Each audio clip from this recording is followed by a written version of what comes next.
Niekedy musíš niečo stratiť, aby si sa mohol posunúť ďalej.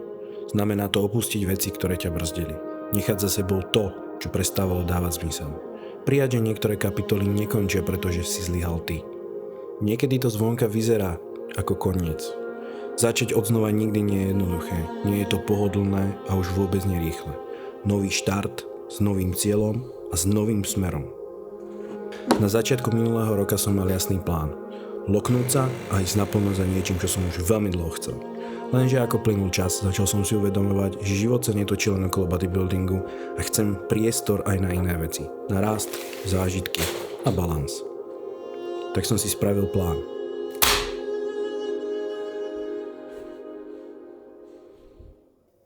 Začať viac čítať knihy. To mi veľmi nevyšlo. Nájsť si viac času na svoje hobby. Ani to úplne neklaplo. A lietať viac po svete. No povedzme, že moje črevo malo ten rok vlastný letový plán.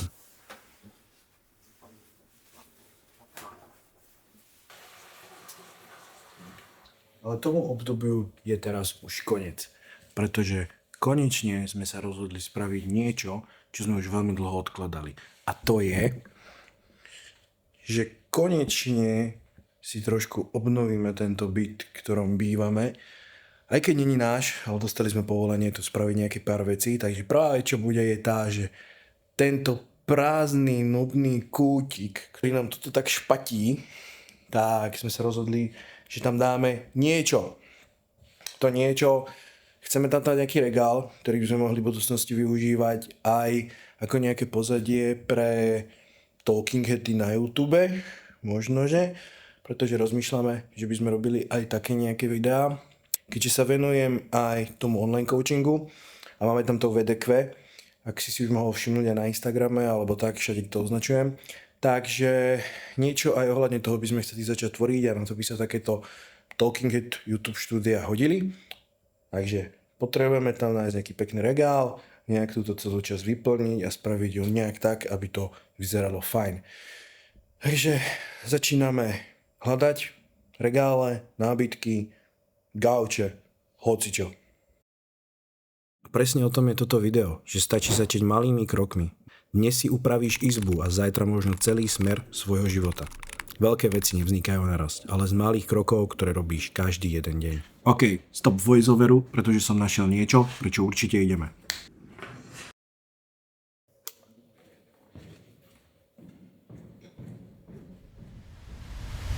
Je tu ďalší deň, lebo včerajší deň už vyšiel tak, že bola veľká tma, už sa nedalo natáčať, ale podarilo sa nám niečo kúpiť. Takže 3, 2, 1. Prvá polička vyzerá takto. Nejaký stojak na kvety, ktorý k tomu ešte vybavila Dáša. A kvety! No, takže poďme na výroby.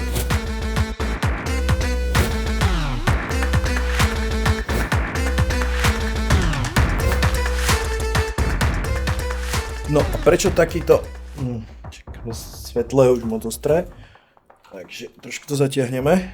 Sekunda. No, takže prečo takýto regálik a prečo tie veci, čo sú v ňom? Tak celý ten zámer, ako som hovoril, bolo to YouTube štúdio. A keďže robím online coaching a je tam ten Vidon Quit, tak som chcel, aby to reprezentovalo alebo malo nejakú takú hodnotu, ktorú má bodybuilding. Takže preto tam máme opasok Vidon Quit, ktorý vlastne inšpiroval tým celým. Potom certifikácia od IFBB zo Španielska, ktorej som držiteľ. Dáša posing boty, čo reprezentuje prakticky bikini fitness a moje plavky, ktoré som mal na prvom Classic fyziku. Chcel som tam dať najprv prvé celkovo moje plavky a bol to dorast, bol to bodybuilding, hej, presne tak. Takže chcel som tam dať tie, lenže nejak to tam nevyzeralo dobre na tom videu, takže možno, že keď budete pozerať v budúcnosti naše nové talking heady, tak možno, že to tam bude. Prvá časť je za nami, to znamená, že máme regál, máme tam kvety, máme nejak spravené to pozadie. Ďalšia vec, čo bude podstatná, je, že budem musieť vyriešiť nejak osvetlenie. Idem sem, lebo tu mám svoje svetlo. Takže nejak to osvetlenie, aby to bolo ešte nasvietené. A jak to natáčať. Takže možno, že aj to bude v ďalšom videu, ale už ideme na časť, ktorá vás zaujíma určite najviac, a to je tréning. Takže ja sa idem nájsť, pre-workout meal, pobaliť sa a vidíme sa v gyme. A ešte jedna vec, predtým než sa ozve nejaký mudrland v komentároch, že Dášine boty, ktoré má vystavené, sú špinavé, tak samozrejme, že sú špinavé, keďže ich mala na stage a sú od farby. Ale to sú presne boty, ktoré má na stage a ktoré majú tú sentimentálnu hodnotu alebo prakticky reprezentujú to, že stála na tom stage. Tak pretože, tak jasné, že sú špinavé. Aj moje trenky, čo tam mám, sú znútra špinavé a nie obsraté, ale od farby. Takže najprv si premysli, čo napíšeš, až potom to napíš.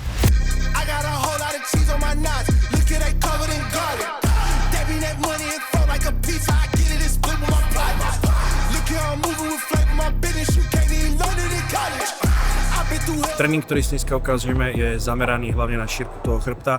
Je tam nejakých 6-7 cvikov, tréning ste už mohli ako tak vidieť aj u Dáši vo videu, ktoré ona pridávala naposledy. Či keď ste to ešte nevideli, tak si to chodite pozrieť na jej kanál, dole vám dám popis. A ideme na to. Prvý cvik ste videli, tu sme mali sťahovanie kladky na široko, išli sme dva top sety, jeden back off set. Teraz nás čakajú prakticky príťahy na úzko v sede, skôr na tú hrúbku toho chrbta, tento jeden cvik je tak zameraný. A to isté, dva top sety, jeden back off set, nič nekomplikujeme, žiadne pro science a žiadne blbosti.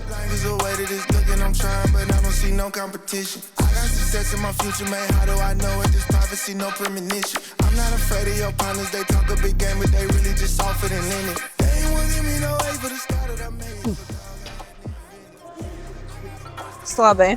Ha? Slabé. Ja viem. Čo už? Na chlapcov z Gold Gymu nemám. Na to si tu príliš krátko. Asi by som mal dať padáky Hajacinovi a proste osloviť chlapcov z Goldu, aby im prišli ukázať, jak sa to má robiť. Pumpa na hmota na sila na A čo tvoje zranenie? Ako sa to vyvíja? na noha je už lepšia. Už sa dá povedať, že drepnem za 80 kg. Čo je veľký úspech, ale chlapci z Goldu to majú rozcvičku. Ale hamstringy sa skôr teraz stále cvičia, to uprednostňujeme. A uvidíme, či z toho bude. Či sa tie stehná nejak podarí spraviť, nepodarí spraviť, ale zase tam, kam idem, nepotrebujem stehná. Tak áno, men's fyzik sa skrie. Inak, dneska je Dáša za kamerou, takže keď budú nejaké výhrady k tomuto celému, smerujte sťažnosti na ňu. Na čo sa treba zamerať, je hlavne to pomalé tempo, kontrolované opakovanie a nehnať sa za váhou. Ak budeš cvičiť ako máš, budeš robiť opakovanie kvalitne, v dobrom tempe, tá sila príde aj sama, než aby si to stále preťažoval a hnal sa za váhou a potom ešte aj tento cvik ťahal svojim rytmým otvorom. Veľmi dávno som dával na Instagram, že nejaké otázky nech mi píšete. Prišlo tam zo pár správ, takže by sme si ich na ne odpovedali, ak dokážem dýchať. A tak, že ideme sériu a ideme sa na to pozrieť.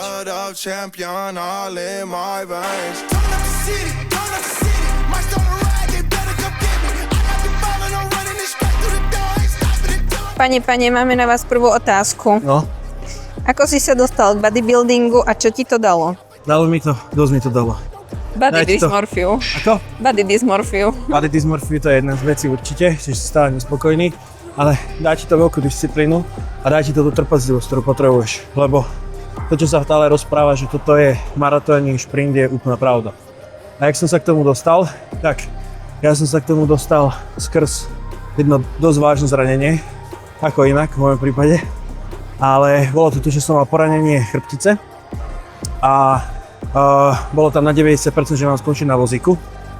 To bolo ešte počas strednej školy, ale nakoniec som sa z toho dostal, 2 mesiace som bol na lôžku, celé leto som preležal prakticky a ten stavec, jak bola tá chrbtica narovnaná, tak sa to dalo nejak dokopy a lekári povedali, že mám 2 možnosti na to, jak sa z toho dostať normálne, že posilniť tie svaly chrbta, buď plávať, a ja plávať neviem, a jednak to aj neznášam, alebo potom začať nejak posilovať. Tak otec, jak cvičil, tak ma začal brať do posilovania, najprv som robil len kardia jedno s druhým a potom ma to tak nejak dostalo, že som skončil až na pódiu. To bolo prvýkrát v 16 rokoch, tu som bol dorast, alebo 17, tak nejak.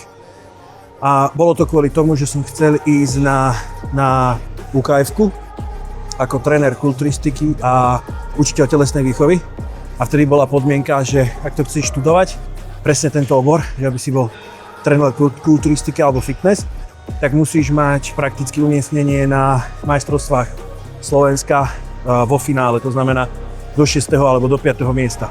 To sa samozrejme nepodarilo, lebo to bol posledný call-out. Vtedy sa mi zdá, nie že zdá, ale vtedy to vyhral Valaštek. Hej, aj Valaštek tam bol a bol tam aj Hnilica v tom roku. Čo? Hej. A keď budeš takto dlho odpovedať na otázky, tak nebudeš spĺňovať tie pauzy, čo máš To mať. je pravda, takže tento tréning bude prdeli. Jak moje teplák, čo sa mi s tom mražu drží. Nás? Ďalšia otázka. Prečo nosíš tepláky v prdeli? Čo by si dnes spravil inak, keby začínaš znova? Určite by som si hneď zaplatil kouča. Dobrého kouča, aby som sa prakticky varoval všetkým chybám, ktoré som spravila ja na tých svojich začiatkoch. A tým pádom by mi to dalo už veľký náskok dopredu. Lebo veľa začiatočníkov, čo začína teraz, každý si myslí, že keď si prečítajú nejaké veci na internete, nejaké broscience a rôzne výskumy, takže už vedia, o čo sa jedná, ale uvedom si tým, že keď nevieš, čo robíš, tak stráca strašne dlhú dobu. Zaplať si hneď na začiatku toho kouča, investuj peniaze radšej do toho, než aby si kupoval amináče, testo boostery a neviem čo všetko, hociaké blbosti, tak ti peniaze investuj do dobrého kouča a ten ti zabezpečí to, že aj naučí jednak tie veci, keď nie si sprostý a budeš sa pýtať, čo máš a nejak to dobre podchytíš, takže on ťa strašne veľa naučí a 2-3 roky si už poril so svojimi chybami. Takže to je základ. A coaching je otvorený, keď sa chceš vyvarovať chybám na svojom začiatku, napíš. Prečo robíš kardio každý deň? Alebo kardio je prospešné pre tvoje zdravie a hlavne pre tvoje srdiečko. Takže netreba brať kardio ako vec, ktorá ťa obmedzuje, alebo prakticky musíš robiť kvôli chudnutiu, ale obíš ju pre svoj benefit, pre to srdiečko, aby si mal dobrý obeh krvi, aby fungovalo ako malo. Pretože srdce je taký istý sval ako všetko ostatné, takže potrebuje byť trénované. A hlavne keď si v objeme, alebo máš na sebe viac hmoty, že si ťažší, to srdiečko musí byť trénované. Je tu otázka, koľko cvikov na chrbát je reálne dosť? Nikoľko. Všetko záleží od tvojho stavu, na čom potrebuješ pracovať, akú máš regeneráciu a jaká je tá intenzita, aby si to vedel regulovať. Ja môžem mať aj 12 cvikov za tréning, ale proste keď idem jednu sériu len a tá intenzita je nízka a koniec koncov to viem uregenerovať, tak mi to je dobré, keď z toho progresujem. Ak nerobíš blbosti, že tam máš vysoké počty opakovaní, vysokú intenzitu a mega veľa sérií a mega veľa cvikov, tak je všetko dobré. Všetko záleží od toho, jak máš ten nastavený plán, alebo jak ti nastavil tréner, aká je tvoja regenerácia, aký máš kalorický príjem. Všetko hrá veľké detaily. Všetky detaily hrajú veľkú rolu v tomto.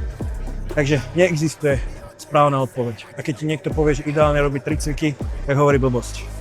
Neexistuje ideálny počet, ktorý by vyhovoval každému.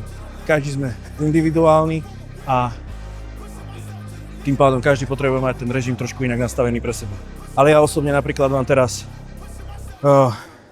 sťahovanie na široko, sťahovanie na úzko, hrazda, high row, potom tam je príťahy v predklone, píla, takže sa dá povedať, že 6 alebo 7 cvikov, už som teda prestal počítať, 6 alebo 7 cvikov tam mám, takže stále z toho progresujem. Robím ten tréning už 2 roky, čo som s Hyacinom a stále tam je progres na tom chrbte a ten progres na tom chrbte je úplne, že Masívny. sama povedz, nie? Masívny. No, že ten chrbát najviac progresuje do všetkého. A pritom ho neznášam cvičiť. Chyba.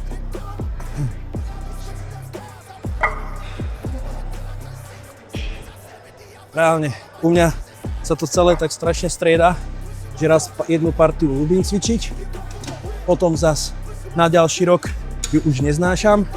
A tak, a teraz je to aj s chrbtom, že ho proste neznášam. Teraz by si nohy cvičil rád a nejde to. No, teraz by som práve, že nohy cvičil rád, aj som ich cvičil rád, ale celé zranilo, takže toľko k tomu. Ideme high row, dneska to mám s obráteným úklopom, takže trošku na tie spodné latísimy, aby sa ešte viacej vytiahli von.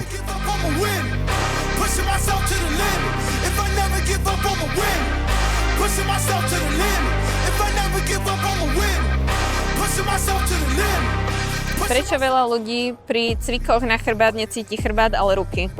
Pretože nepoužívaš tie ruky jak háčiky. Veľa ľudí robí to, že prvá chyba, čo som vám spomínal, že sa ženú sa za to váhou. To znamená, že ty celý cvik vykonávaš tou rukou. A automaticky, ak začneš cítiť napnutý biceps, tak tvoj chrbát prestáva pracovať. Nepracuje do takej miery, jak by mal. Takže treba tú ruku používať vyslovene len ako háčik, či si do nej zachytíš tú váhu a potiahneš to skrz ten chrbát, skrz tú lopatku. Takže tak. Jednoduché. Ale... Cvič. Aj.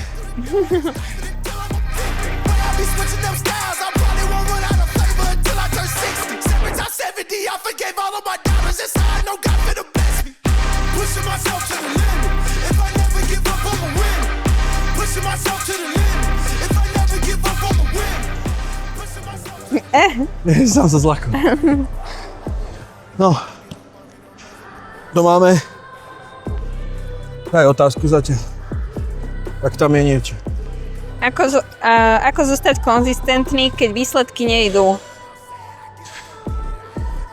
Silná hlava. Celý tento šport je o tom, že to musíš robiť na dlhodobej, konzistentnej báze. Čo znamená, že zotrvať. Tie výsledky tie veľké výsledky neprídu ani po roku, ani po dvoch. Keď nie si genetický talent, ktorému to rastie aj zo vzduchu, tak musíš len vydržať a byť konzistentný. A to znamená celoročne dodržiavať jedlo, dodržiavať tréningy, dodržiavať regeneráciu a nerobiť to 2 týždne, potom si dať pauzu a znova a znova a znova. Potom preto vidíš strašne veľa ľudí na internete, že 2 mesiace sú fitnessáci, nejde im ten progres, tak prejdú na Hyrox, potom prejdú na hento a potom prejdú na tamto.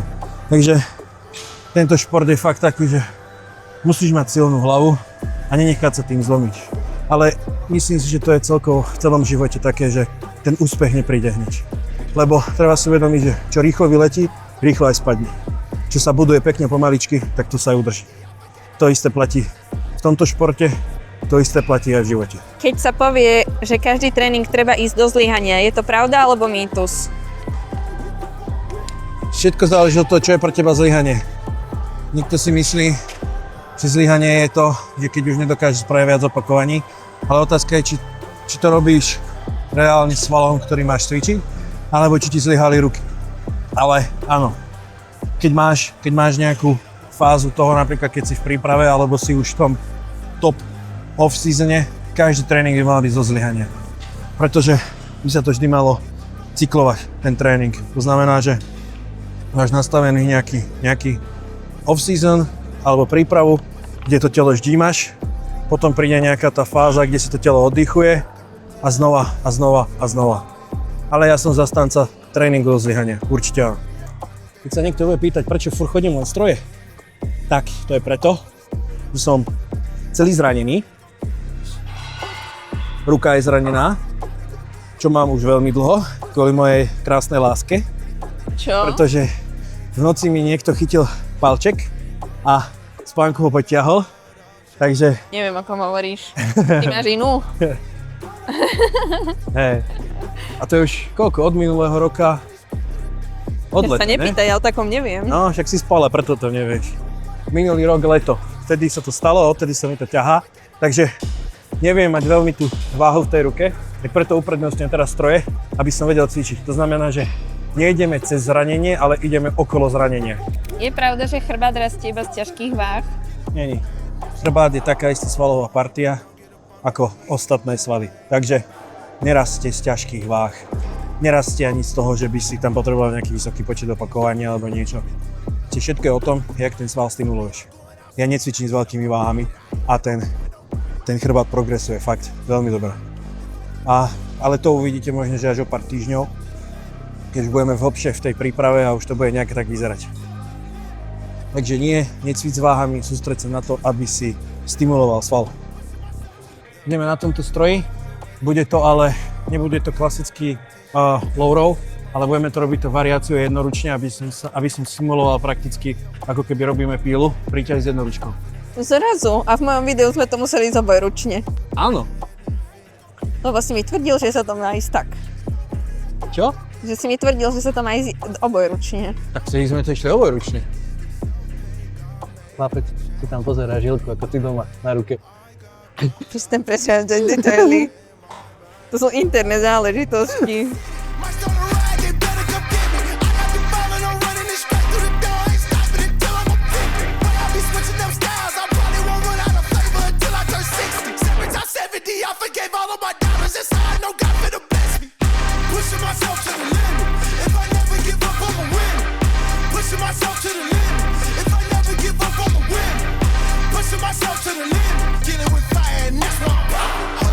Please don't get up on me, don't mess up the aura, I ain't anybody. Do my little dance while I think I got this, they thought I was tripping or popping them out. Sa furt tak postaví, že sa obtočím a zlaknem sa.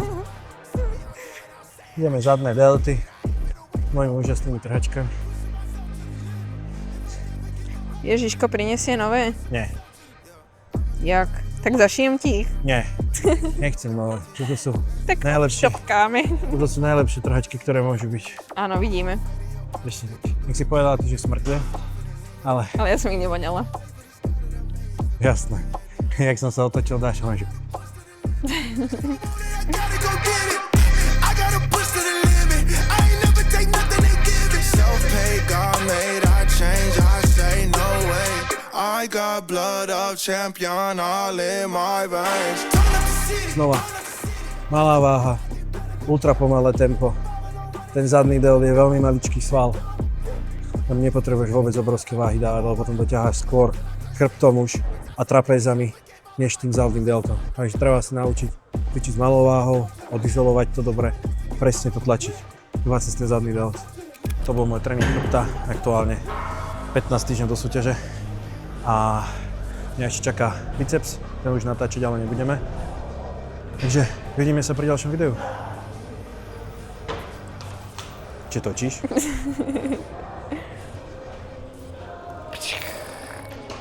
Zas mi tam bude vidno chlpy v noci.